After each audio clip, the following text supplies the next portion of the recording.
Good morning, everyone.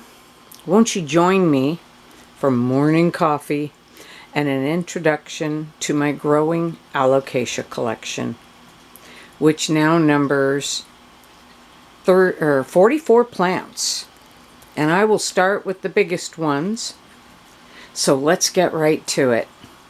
This one is actually my husband's. This is his Sabrina.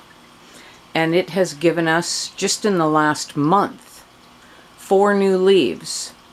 And it's going strong.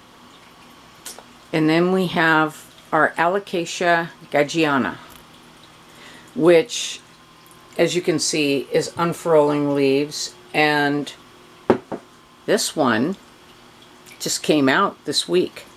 So it's growing and sizing up well. I think the petioles are a little shorter because it's getting brighter light. And then I think this is a Bambino. I got this back in early October and the tag said Polly. That's all it said.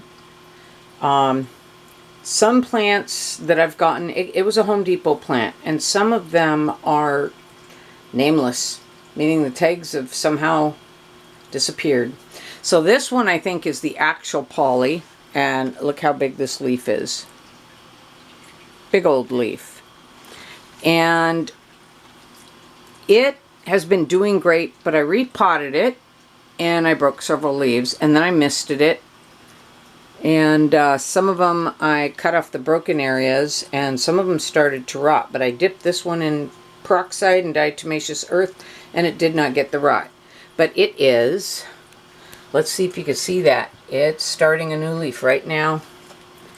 And the babies, there's some sprouts coming up from the soil.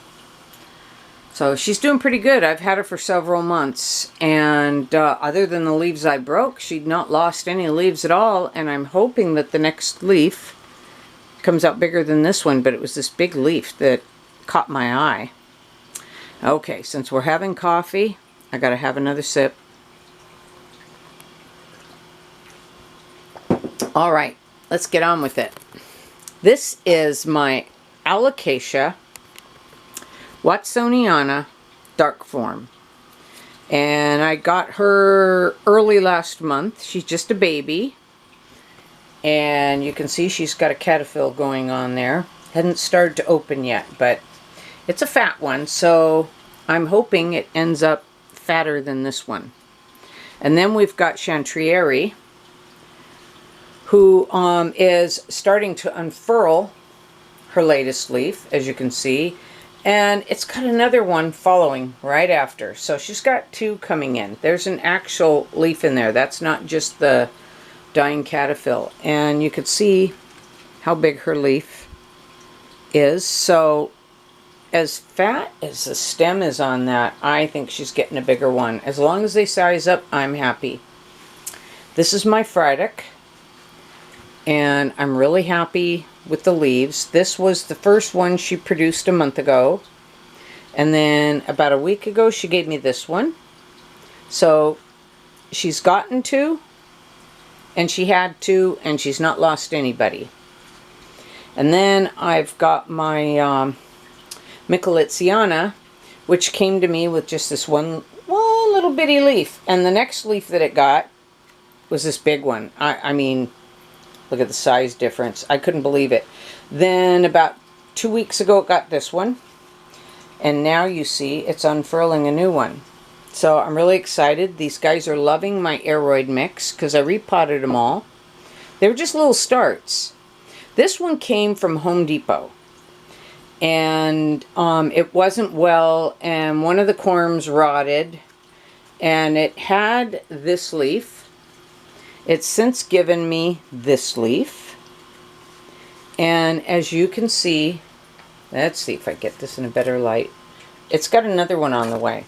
So this one I showed in a video, but I don't think it made it online.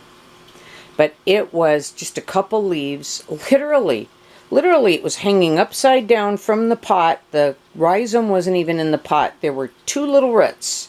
It was dangling from 2 roots, so they gave it to me for $7. What can I say? It grew this leaf, Grew several of these leaves, and it just started unfurling this one about 6 days ago. I'm not sure. You can't quote me exact on that, but it's growing. And let's see, it's got something coming there. I don't know if you could tell. It's doing something. It's kind of weird looking. I think it's flowering, to be honest with you. And I accidentally got some diatomaceous earth on it, so those aren't bugs. That's diatomaceous earth. Okay, this is my black stem. This is a brand new leaf. This is a newer leaf. This leaf was broken. This one right here.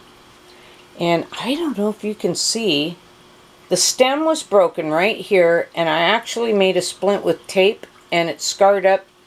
It repaired, and now you can see it's fine. So it's gotten 2 new leaves since it came, and no more since that. This is Mickey Mouse. Just got this a few days ago, and it cannibalized one, which is not uncommon when they've been shipped. And let's see, I don't see anything else coming, but these 2 are doing great. So, and then I've got Hilo Beauty, which has given me about 6 leaves since I got it. All these leaves, just about. It pretty much cannibalized every leaf it had on it and started growing anew. And you can see it's still shooting them out. This one, this is Morocco, and I need your help on this. I am reading conflicting information, and I'm new to Alocasia. So if someone knows the answer definitively, is a Morocco and a pink dragon the same plant? Because they look identical, and I keep hearing on the internet that it is, but we all know how wrong the internet can be sometimes. So it had more leaves. They all died as soon as it arrived. This one was already on it, and this one. So it kept 2. And then here's what's going on. We got a new one there, and we got one that is as fat as my finger coming out right here. That huge one. So I'm really excited. I cannot wait to see that open. Okay. We are going to pan over, say hello to the flowers. And let's go to the top shelf. And by the way, all of you who I told I was using an epiphytic fertilizer, this is what I use. That's all I use. Well, take that back. I do mix a little bit of organic that is 620 into my soil, whether it's the African violet soil or the aeroid soil, but I do it in such a tiny amount it's almost non-existent. So anyway, I use the Better Bloom 113515, and it has a non-urea nitrogen, and I used it originally and my violets went crazy, and then I switched to you know, the 20-20-20 that everybody else uses. You know who I'm talking about. I'm not going to say names, but plants started struggling. I went back to this. My props improved tenfold. My plants just, well, you know, they did this. They just exploded. And all these aeroids, I do 1/4 teaspoon per gallon of water every watering, and the aeroids are shooting out new leaves. So, okay, let's get this one out of the way. I got this at a grocery outlet over a month ago. It's a Alocasia Dora, and as you can see, that's leaf number 6 just in the last 14 days. This plant has just been spitting them out. It's very happy right there. I know these things can get huge. I'll cross that bridge when I come to it. Okay, I've got some tissue culture, excuse me, culture. And they are pretty little variegated bambinos. 3 of them. And I can't wait to get them out of here, but that will take a slow transition. And then I've got a Watsoniana white vein. And another white vein. And I showed you, let's see, right here is my dark form. So I've got white vein, dark form, and jewel lightning. And I cannot wait to see the difference. Maybe white vein is jewel lightning. I don't know. I got 3 different ones. So here is Tigrina, because we love the Zabrina so much. And the middle leaf is new. This is Regal Shield, and that's a brand new leaf. This is a Tycon, not an Alocasia. And then right here is Aslanii. It grew this leaf, and it's starting another one.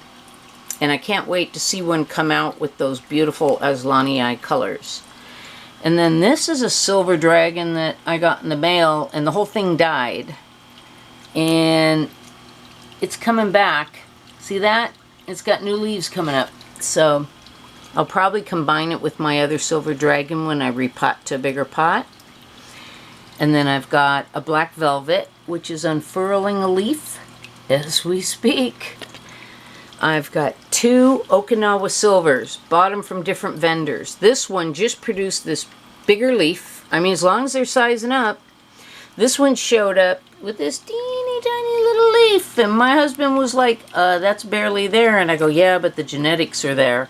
So the second leaf was right here. Whoops, sorry. And then the third leaf, this lovely albo coloring. So I probably will plant them together, and I cannot wait to see the variability in the genetics between those 2.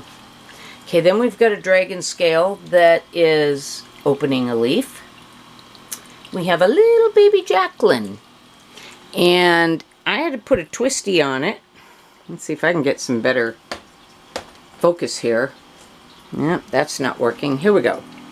I put a twisty on that leaf because it was in the way of that, and I ended up with a little bit of a deformed leaf on one of my plants. So I'm taking great care to make sure that I keep the other leaves out of the way. I just took a little bread bag tie and just gently hooked it. It worked. And then this one. This one is a poly. And I'll probably put all my polys together as I repot. This one is a Mandalay. See if you can see it better. And it has a leaf unfurling. And I can't wait to see a little more mature leaf on that, you know, because they change as they grow. Okay, this one is not an Alocasia. It is a Colocasia, and it was dead on arrival. And both plants have given me 2 leaves now. So it's growing well, and that's what matters. And then this is my Watsoniana Jewel Lightning, and I can already see the kind of reticulated markings in the leaf. But you see right there, it's 2 plants. One leaf is unfurling, and a new cataphyll is forming on the other. This is a mellow that I had shipped, and it'll be combined with the other one. This is my Scalprum, and you can see it's got a leaf coming out. This is a purpley. It's not doing so well, or it wasn't, but now it's got 2 cataphylls, so it's going to have 2 new leaves this week. We got a dragon tooth, and it's got a couple of cataphylls on it. We have another Micholitziana that is growing really well. You can see that leaf sized up quite a bit. This is a Reticulata with the stripy stems. We have a Pink Princess with an opening cataphyll. A Cupria with a big fat cataphyll that you can see the leaf is already unfurling right there. A Dragon's Breath. And it's got another one coming right out. I need to see it. And it took a hard hit on the shipping. This is a Pharaoh's Mask, Colocasia. It lost every leaf, so these have all sprouted since it arrived. I mean, it's 3,000 miles between me and most of the vendors. So, because I'm up in Washington State in the Pacific Northwest, and most of those greenhouses, because I was looking for specific plants, they're 3,000 miles away. So this thing just really arrived in bad condition. And it is a Dragon's Breath, or what is it? Nope, wrong plant. This is Cuprea Red Secret, and let me move this. You can see it's got one unfurling and a second caterpillar. So even though the leaves look bad, it's recovering. And so I've got most of these guys on my little shelf with my waterfall, which adds to the humidity. And I bought that waterfall at the beginning of the pandemic. And I've got moss growing in it, and I've had to replace the pump once. So I really enjoy it. It's a nice addition to the shelf. So that's it, you guys. That's my collection so far. There is another shipment coming in, and it's a good sized one. And behind these curtains is shelves that all my canning supplies and jars are in. And my husband's building me a pantry. It's all going to come out of here, and that's going to be from wall-to-wall shelving to house all these beautiful Alocasia. So stay tuned, check back in, and I will share with you how all these plants are doing as they grow. And I thank you for being here today to watch this video, and you all have a lovely day. Have a good one.